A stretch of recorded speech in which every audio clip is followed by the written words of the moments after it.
Hello friends, అందరికీ hi. Welcome to VJ studies. So friends, ఈ వీడియోలో మనం English reader class 5 new text book సంబంధించి English grammar most important glossaries కానీ and important poems ఏవైతే ఉన్నాయో వాటి యొక్క రైటర్స్ గురించి ఈ వీడియో క్లియర్గా. వీడియోని అయితే చివరి వరకు కూడా చూడండి. నచ్చిన వాళ్ళు తప్ప చేయండి. మన యొక్క ఛానల్ కొత్తగా చూసేవాళ్ళు సబ్స్క్రైబ్ చేసుకోండి, ఓకేనా? ఇక ఆలస్యం చేయకుండా మనం టాపిక్లోకి వెళ్దాం.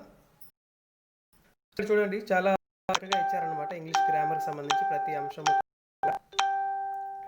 ఇక్కడ చూడండి, ఫస్ట్ ఇక్కడ చెప్పినటువంటి ఒక సెంటెన్స్ అయితే ఇవ్వడం జరిగింది. However difficult life may seem, there is always something you can do and succeed at. However difficult life may seem, there is always something you can do and succeed at. Stephen Hawking. ఈ sentence చెప్పిన వాళ్ళు Stephen Hawking అనమాట. ఈయన ప్రఖ్యాత శాస్త్రవేత్త. Okay, next glossary చూసినట్లయితే, dawn early morning before sunrise, eagerly showing a lot of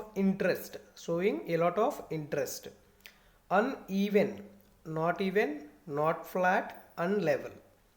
Console, to comfort someone at the time of grief. Astonished, more surprised.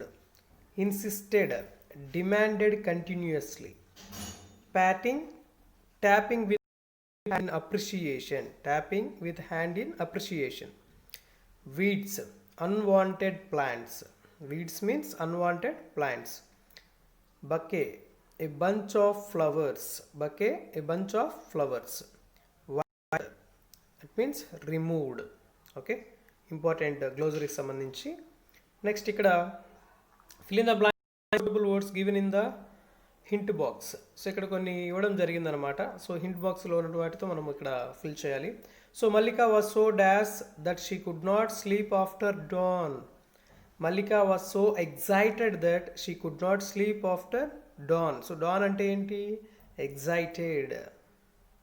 Okay, next, the way to the school is dash rocky and uneven, that is a narrow. Malika can dash a variety of cane biscuits. Malika can wave a variety of cane biscuits.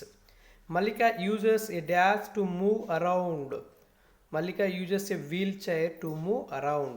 Children have the right to get education. ఓకేనా? ఇక్కడ బాగా గుర్తుపెట్టుకోండి. Next activity ఇచ్చారు. ఇక్కడ eagerly. చూడండి, ఇక్కడ grammar చాలా బాగా ఇచ్చారు ఇక్కడ. ఈ కంపల్సరీ ప్రాక్టీస్ అయితే మనకు గ్రామర్ మీద కొంచెం అవగాహన వస్తుంది. బేసికల్ అనమాట. She eagerly looked out of the window. Eagerly. ఇక్కడ ఆప్షన్స్ కూడా ఇవ్వడం జరిగింది. Rarely, lazily, heartily. ఇక్కడ ఆన్సర్ కూడా ఇచ్చారు. ఆన్సర్ వచ్చి హార్ట్లీ అనమాట.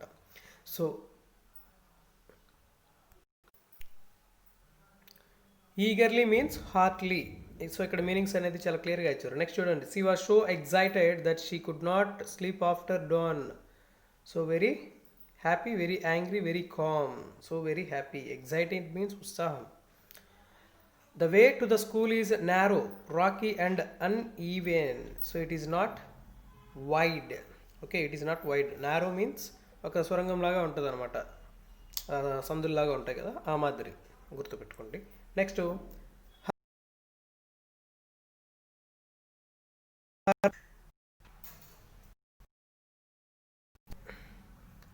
the way to the school is narrow.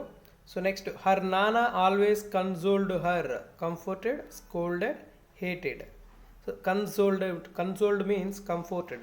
వాళ్ళ నాన్న ఎప్పుడు కూడా ఆమెకి కంఫర్ట్ అనేది ఇవ్వడం జరుగుతూ ఉంటుంది అనమాట. ఈ స్టోరీ చదివితే మీకు అర్థమవుతుంది బాగా.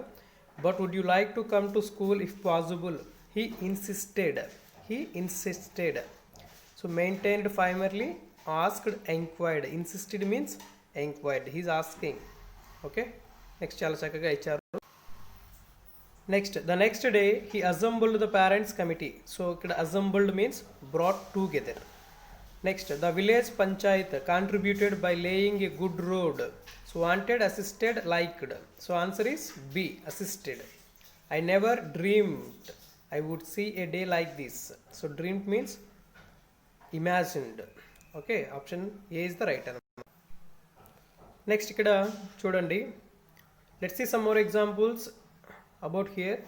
So foot hills, foot plus hills, any plus one. Sun plus flower, sunflower. News plus paper, news paper. Black plus board, black board. Rain plus bow, rainbow. Hand plus bag, hand bag. So ఇక్కడ ఈ సెంటెన్స్ని ఏమంటారంటే such a combination of two or more words, such a combination of two or more words to form a new word is known as compound word. Such a combination of two or more words to form a new word is known as a compound word. So వీటన్నిటిని కూడా compound words అనేసి అంటారన్నమాట. ఓకేనా, బాగా గుర్తుపెట్టుకోండి, చాలా important. So ఇటువంటివి తప్పకుండా మనకి అడిగేదానికి అవకాశం ఉంది కాబట్టి బాగా ప్రిపేర్ అవ్వాలి. నెక్స్ట్ ఇక్కడ చూడండి, ఇక్కడ కూడా కొన్ని ఇవ్వడం జరిగిందనమాట. The underline words in the above expressions are nouns which is identify. So which identify a particularly of the people and group of things. These are called collective nouns. So ఇక్కడ ఉన్నటువంటి పదాలను మనం చూసినట్లయితే, the next day the head master assembled the parents committee. Mallika gave the head master a bouquet. So ఇక్కడ ఇవన్నీ కూడా ఏంటి అంటే కలెక్టివ్ నౌన్స్ కిందకి వస్తాయన్నమాట. A collective noun is a word that refers to a group. So collective noun అంటే కొన్ని సముదాయాలకు సంబంధించినటువంటిది. ఈ collective noun is a word that refers to A group. So group సంబంధించినటువంటి వాటిని ఏమంటాము అంటే కలెక్టివ్ నౌన్స్ అనేసి అంటారనమాట. ఇవన్నీ కూడా బాగా గుర్తుపెట్టుకోండి. ఓకే, చాలా ఇంపార్టెంట్, చాలా చక్కగా ఇచ్చారు ఇంగ్లీష్ గ్రామరు. నెక్స్ట్ ఇక్కడ చూడండి, సింపుల్ ప్రెజెంట్ ఫామ్ అంటే ఏంటి, ఎలా ఉంటుంది అనేసి కూడా ఇక్కడ ఇవ్వడం జరిగింది. Mallika's family resides on the foot hills of Nallamala. Mallika's family resides on the foot hills of Nallamala. Next I wear a uniform. The underline words are action words. So action వర్డ్స్ని ఏమంటామంటే వర్బ్స్ అంటాం. యాక్షన్ వర్డ్స్ అన్నిటిని కూడా ఏమంటాము, వర్బ్స్ అంటాము. So the above sentences are talking about the present situation and situations that happen in general. So this sentences are in the simple present form. So జనరల్గా ఉన్నటువంటి situations అంటే సాధారణంగా జరిగేటటువంటి ఏదైనా పనులు కావచ్చు, ఏదైనా సందర్భాలకు సంబంధించిన వాటిని ఏమంటామంటే మనము సింపుల్ ప్రజెంట్ ఫామ్గా చెప్పుకోవచ్చు. మరి ఇక్కడ సమ్ మోర్ ఎగ్జాంపుల్స్ ఇక్కడ చూడండి. I read a lot, he reads a lot. She likes ice creams, her friends like cakes. What did you notice in the above sentence అన్నారు. ఇక్కడ చూడండి, the underline words are the action words. Okay, read, reads, likes, like. So ఇవన్నీ కూడా action words అనమాట. So వీటిని మనము verbs అనేసి అంటాం. So sometimes take an S and sometimes don't put on the S S. Okay, so ఇటువంటి వాటన్నింటినీ కూడా మనము సింపుల్ సెంటెన్స్గా చెప్పుకోవచ్చు అనమాట. ఇక్కడ ఒక టేబుల్ ఇవ్వడం జరిగింది. తిరిగి ఇక్కడ మళ్ళీ ఒక వర్బ్ ఫామ్ సంబంధించి ఒక బ్లాంక్ అయితే ఇవ్వడం జరిగింది అనమాట, ఫిలప్స్ సంబంధించి. సో చాలా ఇచ్చారన్నమాట ఫ్రెండ్స్. ఓకేనా. So what you notice in the sentences. So గ్రామర్కి సంబంధించి ప్రతి అంశం కూడా చాలా చక్కగా ఇచ్చారు. ఓకే, చూడండి. సో టెక్స్ట్ బుక్స్ ఉన్నవాళ్ళు ఒకసారి బాగా రెఫర్ చేయండి. ఓకేనా. సో లేని వాళ్ళు ఈ యొక్క వీడియోస్ని రెగ్యులర్గా ఫాలో అవుతూ ఉండండి. మనం ప్రతి టాపిక్ కూడా అప్డేట్ చేయడం జరుగుతూ ఉంటుంది ఇక మీదట. ఓకే, ఇక్కడ చూడండి, possession in plurals. Possession in plural we use an apostrophe. So apostrophes after the words if it is a plural word. The high school of boys, boys high school. The school of girls, girls high school or girls school. ఇవన్నీ possession in a ఫ్లూరల్స్లో ఉన్నాయి. మరి irregular plural nouns అంటే ఏంటి ఇక్కడ చూడండి. Irregular for plural nouns like children, people, men, women, the apostrophe mark. So apostrophe mark ఎప్పుడు కూడా comes after the word itself followed by S. Children's books, people's decision, men's wear. So ఈ sentence ఇట్లా వచ్చినట్లయితే వాటిని మనము irregular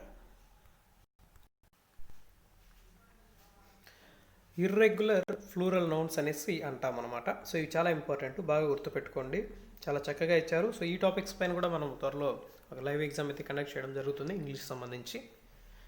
okay, so ఇక్కడ singular nouns చూడండి ఎలా ఇస్తారు ఏంటి. The story of Jesus, Jesus story.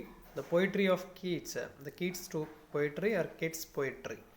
So in case of singular noun that ends with S or possessive. It is used after the word. So ఇక్కడ పొజెసివ్లో ఉన్నప్పుడు సింగులర్ నౌన్కి ఎప్పుడు కూడా పదానికి చివరన మనము ఈ యొక్క ఎస్ని యూజ్ చేస్తూ ఉంటాం అనమాట. సో ఇలా చాలా చక్కగా ఇచ్చారు ఇంగ్లీష్ గ్రామర్ సంబంధించి.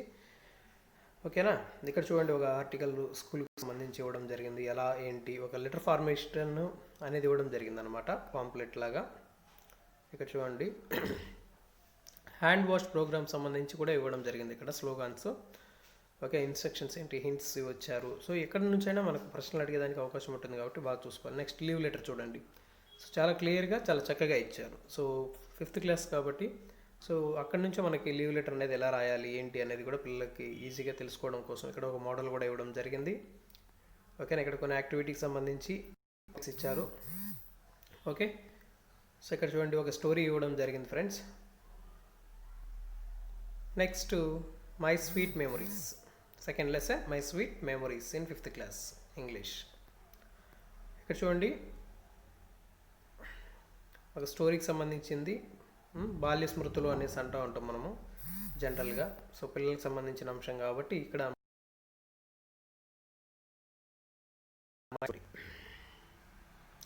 Vacation, holiday, excited, thrilled, numerous, many, lush, fresh, scarecrow, a human like object in old clothes.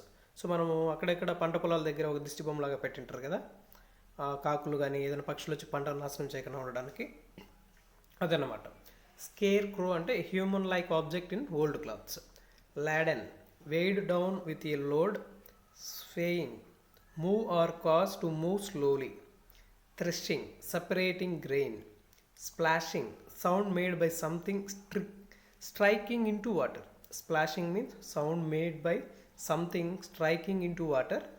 Pebbles, small, smooth and round stones. Small, smooth and round stones. Okay, ఇక్కడ చూడండి, ఇక్కడ ఆ topic చదివితేనే మనం ఈ ప్రశ్నలకి అయితే ఆన్సర్ చేయగలగచ్చు. ఓకేనా, బాగా చెక్ చేసుకోండి ఆ టాపిక్స్ అన్నీ కూడా. సో ఇక్కడ చూడండి యాంటోనిమ్స్ ఇవ్వడం జరిగింది, గ్లోజరీ ఇచ్చారు. ఇప్పుడు యాంటోనిమ్స్ చూడండి, చాలా ఇంపార్టెంట్.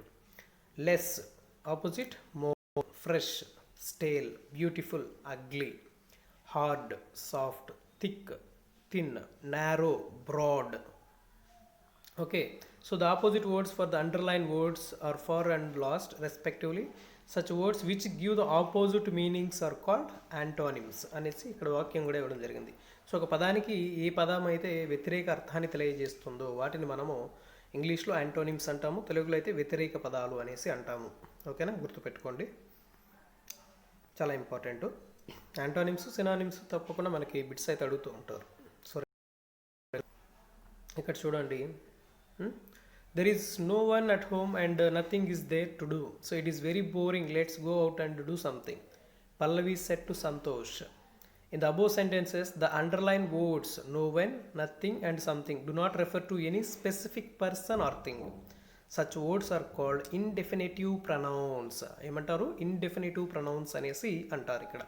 సో పైన ఇచ్చినటువంటి వాక్యాలలో ఉన్నటువంటి no one, nothing, something, so ఇటువంటి ఈ వర్డ్స్ పర్టికులర్గా ఏ పర్సన్కి అంటే ఏ వ్యక్తిని కూడా చూపించవు కాబట్టి ఈ పదాలను మనం ఏమంటాము అంటే ఇండెఫినిటివ్ ప్రొనౌన్స్ అనేసి అంటారు. సో ఇండెఫినిటివ్ ప్రొనౌన్స్ అని వేటిని అంటారు అంటే ఇక్కడ no one, nothing, something. Okay, so these are called as indefinitive pronouns. These pronouns are used to talk about people, places or things without saying exactly who, where or what they are. So these pronouns are used to talk about people and places or things, so without saying exactly who, where or what they are. Okay, these are all called indefinitive pronouns. చాలా important ఇక్కడ pronounce సంబంధించి బాగా గుర్తుపెట్టుకోవాలి. ఓకేనా, now see here, so now complete the sentences choosing one of the words. So ఇక్కడ చూడండి, ఇక్కడ చాలా చక్కగా ఇచ్చారు. I lost my watch, I have looked for it dash, so everywhere, anywhere, nowhere. So answer is everywhere. I lost my watch, I have looked for it everywhere. So నా వాచ్ని నేను పోగొట్టుకోవడం జరిగింది, సో దానికోసం నేను ప్రతి చోట ఎక్కడ పడితే అక్కడ వెతకడం కూడా జరిగింది అనేసి దానికి అర్థం అనమాట. Dash broke the window, nothing, everywhere, someone. So someone broke the window, so ఎవరో ఆ యొక్క అద్దాన్ని పగలగొట్టడం జరిగింది. So it's a secret, don't tell anyone something, no one. So it is a secret, don't tell any one. So రహస్యాన్ని రహస్యంగానే ఉంచండి, ఎవరికి చెప్పొద్దు అనేసి ఇక్కడ అర్థం. So I'm looking for my glasses, I can't find them. So everything, anywhere, something. I'm looking for my glasses, I can't find them anywhere. So అవి ఎక్కడున్నాయో కూడా నేను కనిపెట్టలేకపోయాను. So the problem is very difficult, dash knows the answer. So the problem is very difficult, so nobody knows the answer. So నా యొక్క ఆ problem అనేది చాలా కష్టంగా ఉంది, సో ఆన్సర్ అనేది ఎవరికి తెలియదు అనేసి ఇక్కడ సందర్భం అనమాట. సో ఇక్కడ ఇటువంటివి కూడా ఇవ్వడం జరిగింది గ్రామర్కి సంబంధించి. ఓకేనా, ఇక్కడ చూడండి వర్బ్ ఫార్మ్స్ గురించి మరి ఇక్కడ మళ్ళీ అడగడం జరిగింది. మనం ఆల్రెడీ ఫస్ట్ టాపిక్లోనే మనము వర్బ్ ఫార్మ్స్ ఏంటి అనేది ఇక్కడ ఇవ్వడం జరిగిందనమాట. సో రిపీటెడ్ ఇచ్చారు అక్కడ కూడా. The negative of the verb form rain it is written as did not rain. So ఇక్కడ చూడండి సింపుల్ పాస్ట్ ఎలా ఉంటుంది, సింపుల్ పాస్ట్ నెగిటివ్ ఎలా ఉంటుంది చూడండి. ఇక్కడ చూడండి ఇచ్చారు, I got your letter in simple past. Simple past నెగిటివ్లో I did not get your letter. A man helped his father. A man did not help his father. Shruti learned her lesson. Shruti did not learn her lesson. The lion killed the mouse. The lion did not kill the mouse. We saw a movie last week. We did not see a movie last week. ఇక్కడ చూడండి simple past tense, simple past negative sentences. So ఇటువంటి sentences సంబంధించి మనకి ఎగ్జామ్లో అడిగే అవకాశం ఉంటుంది, ఒకసారి బాగా చెక్ చేసుకోండి ఫ్రెండ్స్. ఓకే, నెక్స్ట్ ఇక్కడ కూడా ఒక స్టోరీ లాగా ఒక చిన్న థీమ్ అయితే ఇవ్వడం జరిగిందనమాట. సో ప్రజెంట్ పాండమిక్ సిచ్యువేషన్ సంబంధించి. ఓకే, సో ఇక్కడ చూడండి పారాగ్రాఫ్ సంబంధించి కొన్ని క్వశ్చన్స్ అయితే ఇవ్వడం జరిగింది. సో ఇంగ్లీష్ గ్రామర్లో మనకు మెయిన్ గ్లోజరీస్ ఇంపార్టెంట్ ఏవేవి ఉన్నాయో వాటి అన్నిటికి సంబంధించి చాలా చక్కగా ఇచ్చారనమాట. ఓకే, ఇక్కడ పోయం అనేది ఇవ్వడం జరిగింది. సో ఇక్కడ పోయం నేమ్ వచ్చేసి written in March. Written in March. So ఈ పోయం రచించినటువంటి వారు విలియం వర్డ్స్వర్త్ అనమాట. ఓకే, 10 మార్చ్ యొక్క పోయాన్ని రచించింది ఎవరు అంటే విలియం వర్డ్స్వర్త్. చాలా ఇంపార్టెంట్, బాగా గుర్తయితే పెట్టుకోండి. Next about the poet, William Wordsworth గురించి ఇక్కడ ఇచ్చారు. So William Wordsworth was an English poet who with Samuel Taylor Coleridge helped to launch the romantic age in English literature with their joint publication by Lyrical Ballads in 1798. So he was born on 7th April in 1770, Cockermouth, United Kingdom. So died in 23rd April 1850, Rydal Mount at Garden, Rydal, the United Kingdom. So education, Oxford Head Grammar School, University of Cambridge, S.T. John's College, Cambridge. So ఇది William Wordsworth గురించి ఒక చిన్న పరిచయం అనమాట. మనకు తెలుగులో ఏ విధంగా ఇస్తారో అక్కడ ఇంగ్లీష్లో కూడా ఇవ్వడం జరిగింది, చాలా చక్కగా ఇచ్చారు. ఇక్కడ గ్లోజరీ చూడండి, crowing, the characteristics loud cry of a cock. Stream, a small narrow river. Twitter, a short sound made by birds repeatedly. Cattle, a group of animals with horns and cloven hooves. Prevailing, exciting at a particular time. Prevailing means exciting at a particular time. Doth, Old English, do or does. Okay, చాలా చక్కగా ఇచ్చారనమాట. So ఇక్కడ 2 lessons సంబంధించి. Okay friends, so ఈ 2 lessons గురించి ఈరోజు తెలుసుకున్నాం. మిగతా లెసన్స్ గురించి మనం నెక్స్ట్ మరొక వీడియోలో అయితే తెలుసుకుందాం. సో వీడియో నచ్చిన వాళ్ళు తప్పకుండా లైక్ చేయండి, అదేవిధంగా మీ ఫ్రెండ్స్ అందరికీ కూడా తప్పకుండా షేర్ చేయండి ఫ్రెండ్స్. ఓకేనా, సో అప్పుడే నేను ఇటువంటి టాపిక్స్ పైన తప్పకుండా వీడియోస్ అయితే చేయడం జరుగుతూ ఉంటుంది. సో టెట్ డిఎస్సికి సంబంధించి ప్రతి క్విక్ రివ్యూకి సంబంధించి ఇంపార్టెంట్ టాపిక్స్ని ప్రతి సబ్జెక్టు కూడా ఎక్స్ప్లెయిన్ చేయడం జరుగుతూ వస్తుంది. ఓకేనా, సో మన యొక్క ఛానల్ కొత్తగా చూసేవాళ్ళు సబ్స్క్రైబ్ చేసుకోండి, అదేవిధంగా పక్కనే ఉన్నటువంటి బెల్ సింబల్ని కూడా యాక్టివేట్ చేసుకోండి. Okay, so thank you for watching. Thank you so much friends. Thank you all. Thank you.